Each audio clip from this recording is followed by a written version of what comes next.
kayo po ba ay katulad din namin na bumili ng bahay at under ng mortgage? Kung yes, panoorin mo po itong video na to kasi baka po makapulot po ikaw ng knowledge or later on magamit mo kung ano yung dapat mong gawin. Medyo natagalan po ang aming pag-upload ulit ng ating video kasi po ay na-busy po si Katoto. Oo, Katoto. Na-busy po ako isang taon dahil nag-aral po ako online. Kaya medyo wala po akong time makapag-video. Ayan. Nag-aral po si Katoto online. Kaya nag-focus lang muna siya para nang sa ganun is makapasa kasi sayang naman yung kanyang tuition fee kung hindi niya ipapasa. Ang kanyang course po is digital marketing. Yan, digital marketing po yung kinuha ko mga Katoto. Kasi gusto ko pong may apply sa aming business dito. May munting business po kami, printing services dito po sa Dauphin, Manitoba. Sa home-based business po yung sa amin mga Katoto. So, yung nagpiprint po kami ng mga t-shirts, mga tumblers, mga pictures. Yan, Personalized po siya. Personalized po. Yes. So, kung meron po kayong mga katanungan tungkol po sa kung paano po mag-aral dito po sa Canada, message us lang po or comment down below. Para na sa ganun po ay ma-share namin kung ano po yung aming journey at mga experience kung paano po mag-aral dito sa Canada. Ako po pala ay nag-aral din po dito sa Canada. Ang course po na kinuha ko ay Accounting and Payroll Administration. Parehas po kami ni Commander na online yung pinag-aralan namin. Si Commander, currently nagtatrabaho na siya kung ano yung pinag-aralan niya mga Katoto. So ako, hindi pa ako nag-graduate sa sa May. Sa May, alam ko May pa yung namin, yung graduation namin. So sana, gusto ko makapunta doon sa graduation mga Katoto. Pero malayo dito sa Calgary pa. So 11 hours yung biyahe namin.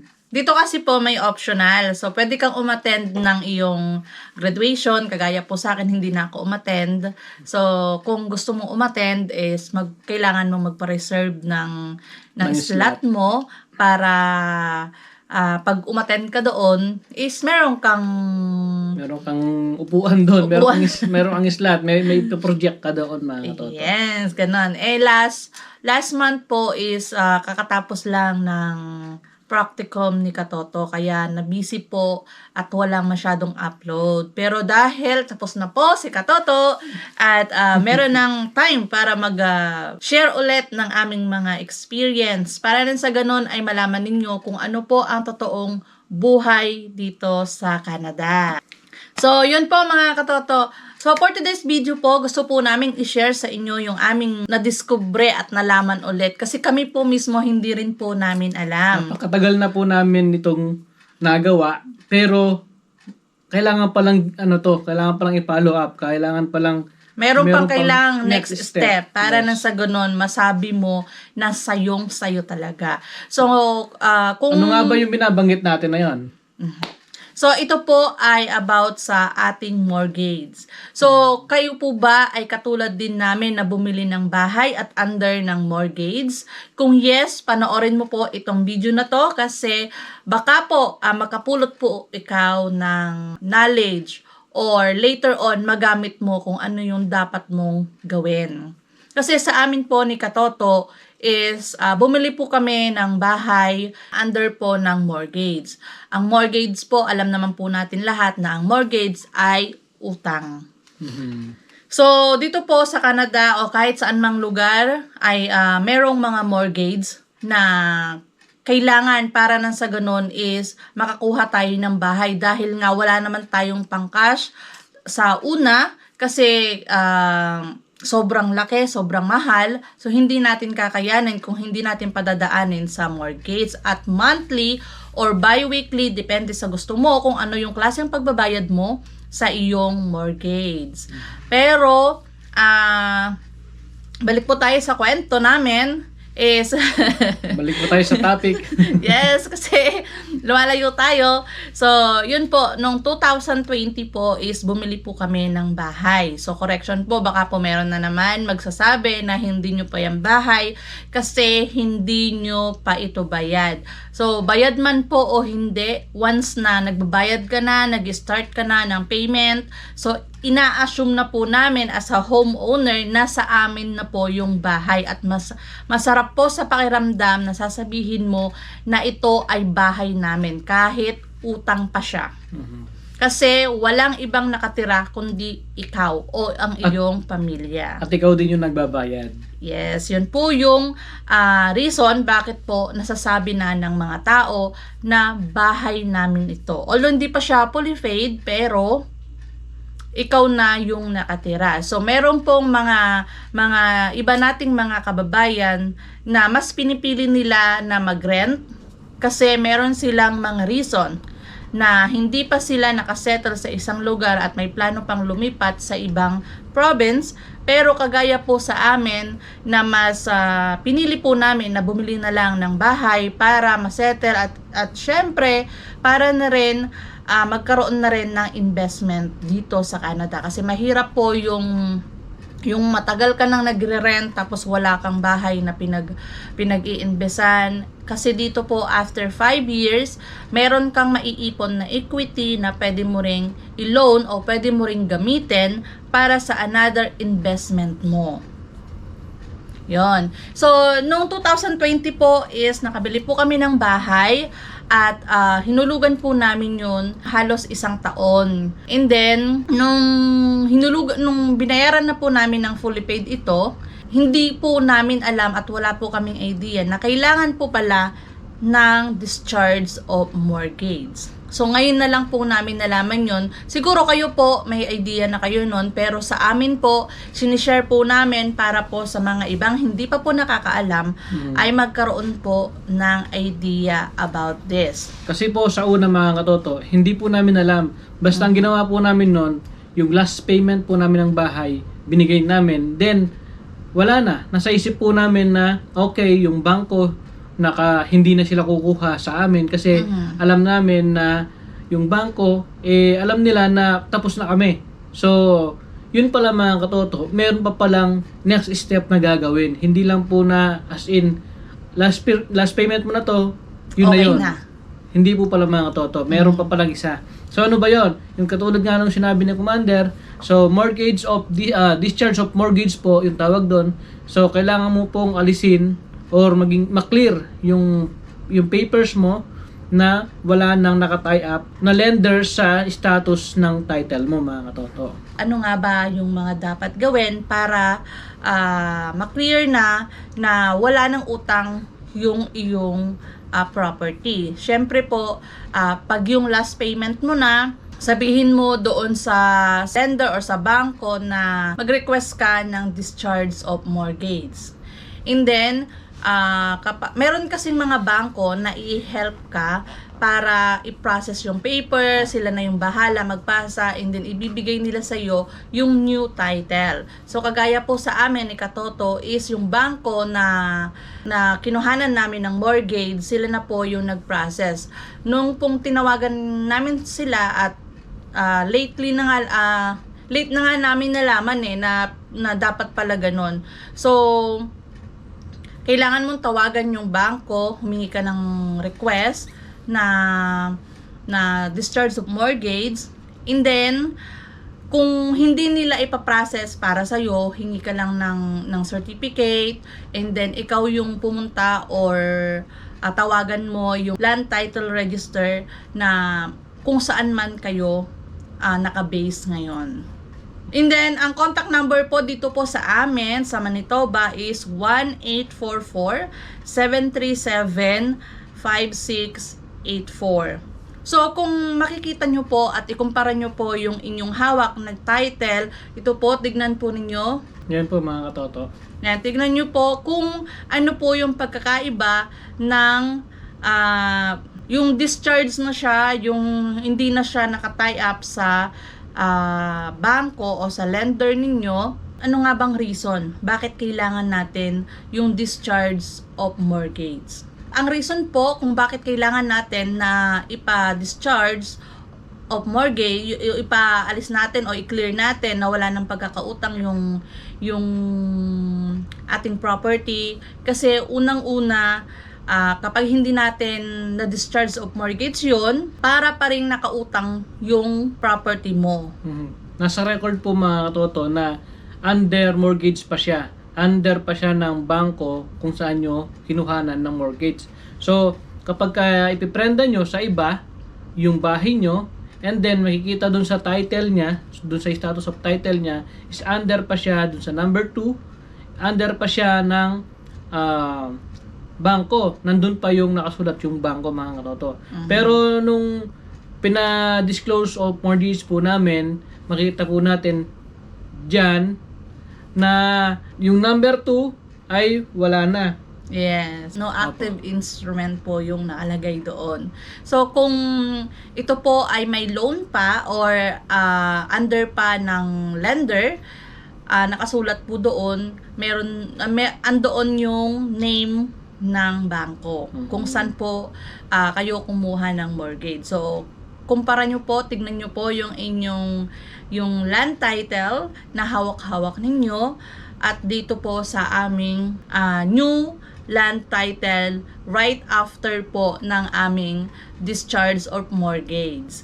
So kung kayo po ay kumuha po ng discharge of mortgage certificate at hindi po pinrases ng inyong bangko, pwede po kayo na kayo mismo ang kumuha.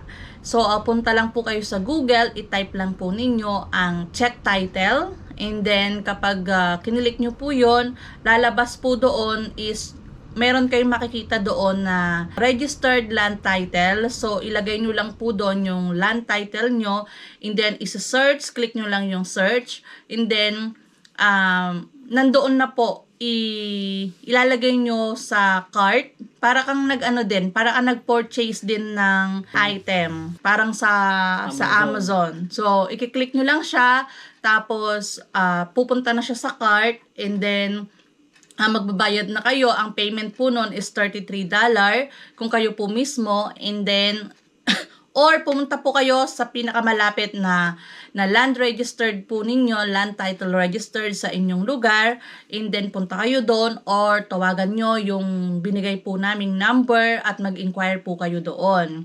Pero sa amin po kasi, tinulungan po kami ng aming bangko, yung lender po namin. So, nung nag-request po kami ng discharge of mortgage, sila na po yung nag-process. And then, pinalo up na lang namin, tinanong namin kung ano na yung status niya, kung ibibigay pa sa amin, or isi-send nila directly doon sa land title registry. Nung pinalo up ko po is binigay na sa amin yung title. So, sila na po yung nag-process, and then nagbayad na lang po kami ng $250. So, baka po may magtanong, bakit ang mahal ng $250? So, hindi ko rin po alam. Kasi po nung tinanong ko po yun, sabi nila mandatory po na bayaran namin yun. Kasi sila na yung nag-process. Baka yun yung nila, standard nila. Yun yung patakaran nila doon. Yes, yun siguro po. Kasi nung tinanong ko, yun lang po yung sagot sa akin. Sabi, it's a mandatory na bayaran yun.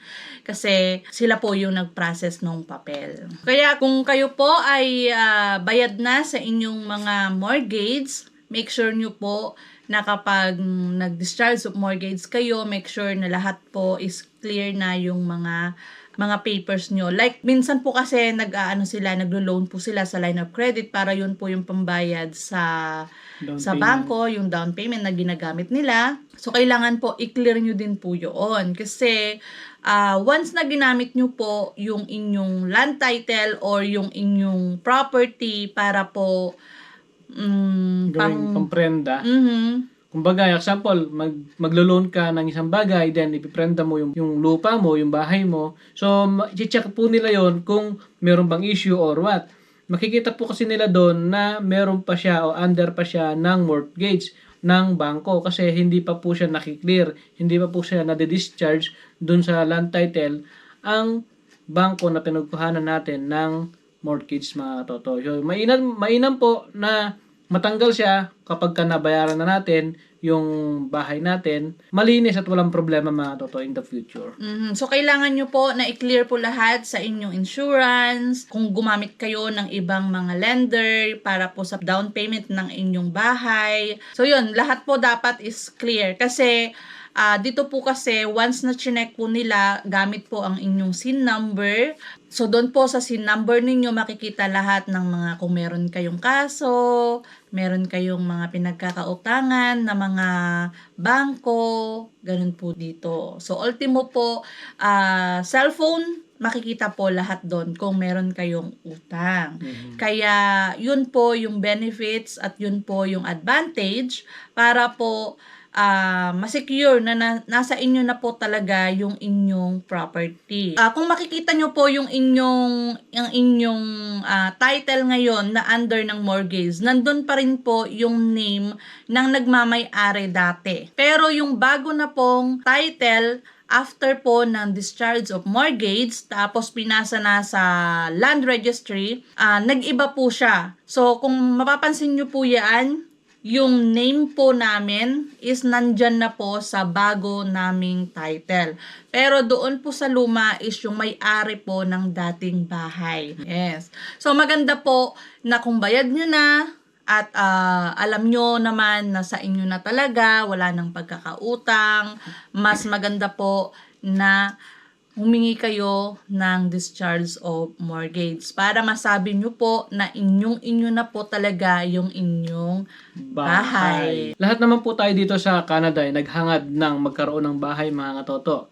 Kahit na mahirap, siyempre gusto natin makamit yung mga pangarap natin. Isa yan, hindi lang sa status natin dito sa Canada ang inaasam natin, kundi magkaroon din tayo ng sariling bahay. Kasi achievement sa atin yun. Pwede natin ipagbalaki sa atin yun, di ba? Kasi nandito tayo sa Canada at meron tayong sariling bahay. Iba rin kasi yung may sarili kang bahay dito sa Canada.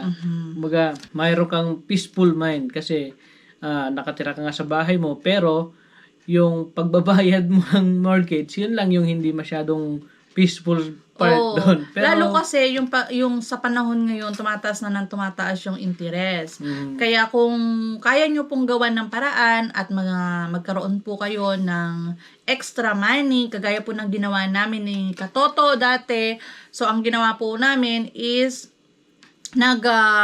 try po kami na dagdagan yung binabayad namin monthly. Kasi po kami ni Katoto ang talagang kinuha namin sa pagbabayad ng mortgage is monthly. Kasi yun po yung swak sa amin. So, nakadepende po sa inyo kung ano po yung kakayahan ninyo kung paano nyo mabayaran yung inyong mortgage. Yung iba po is bi-weekly, monthly.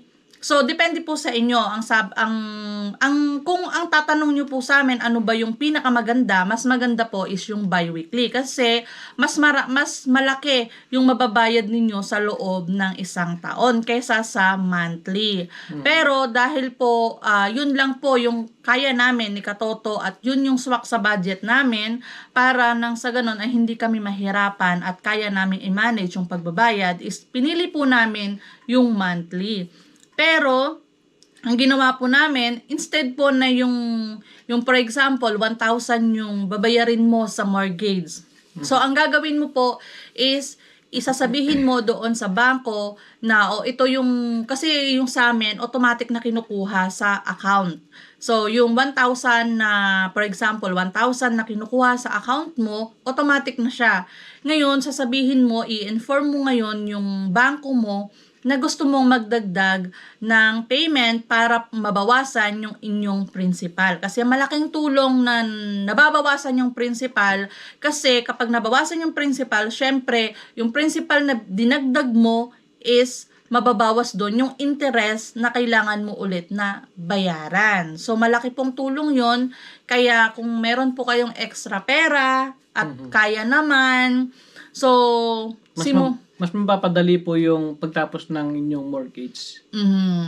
At wala pong sapilitan na magbayad ka ng monthly or bi-weekly. Basta po, ang isipin nyo po is kung saan po kayo mas komportable at alam ninyo na swak sa budget niyo.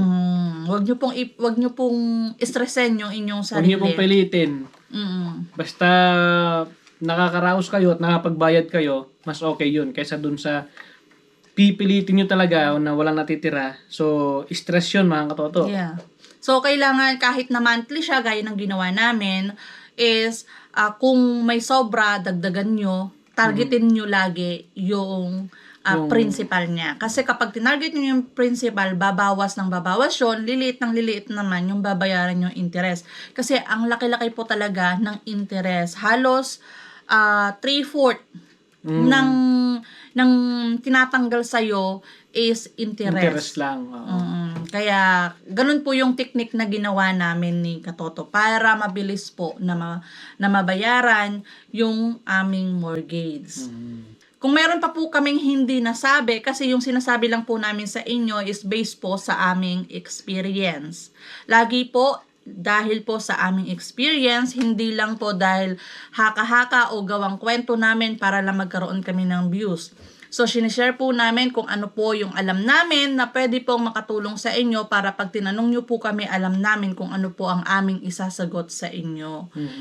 At saka kung may experience nyo po, ay meron natin kayong idea kahit pa paano. So, maraming salamat po sa lahat po ng aming subscriber na laging nandyan at hindi po kami iniiwan. Maraming salamat po. Sa isang like at isang share po ninyo ay malaking tulong na po para po sa amin. Maraming salamat po at mag-ingat po kayong lahat mga toto. God bless. Bye-bye.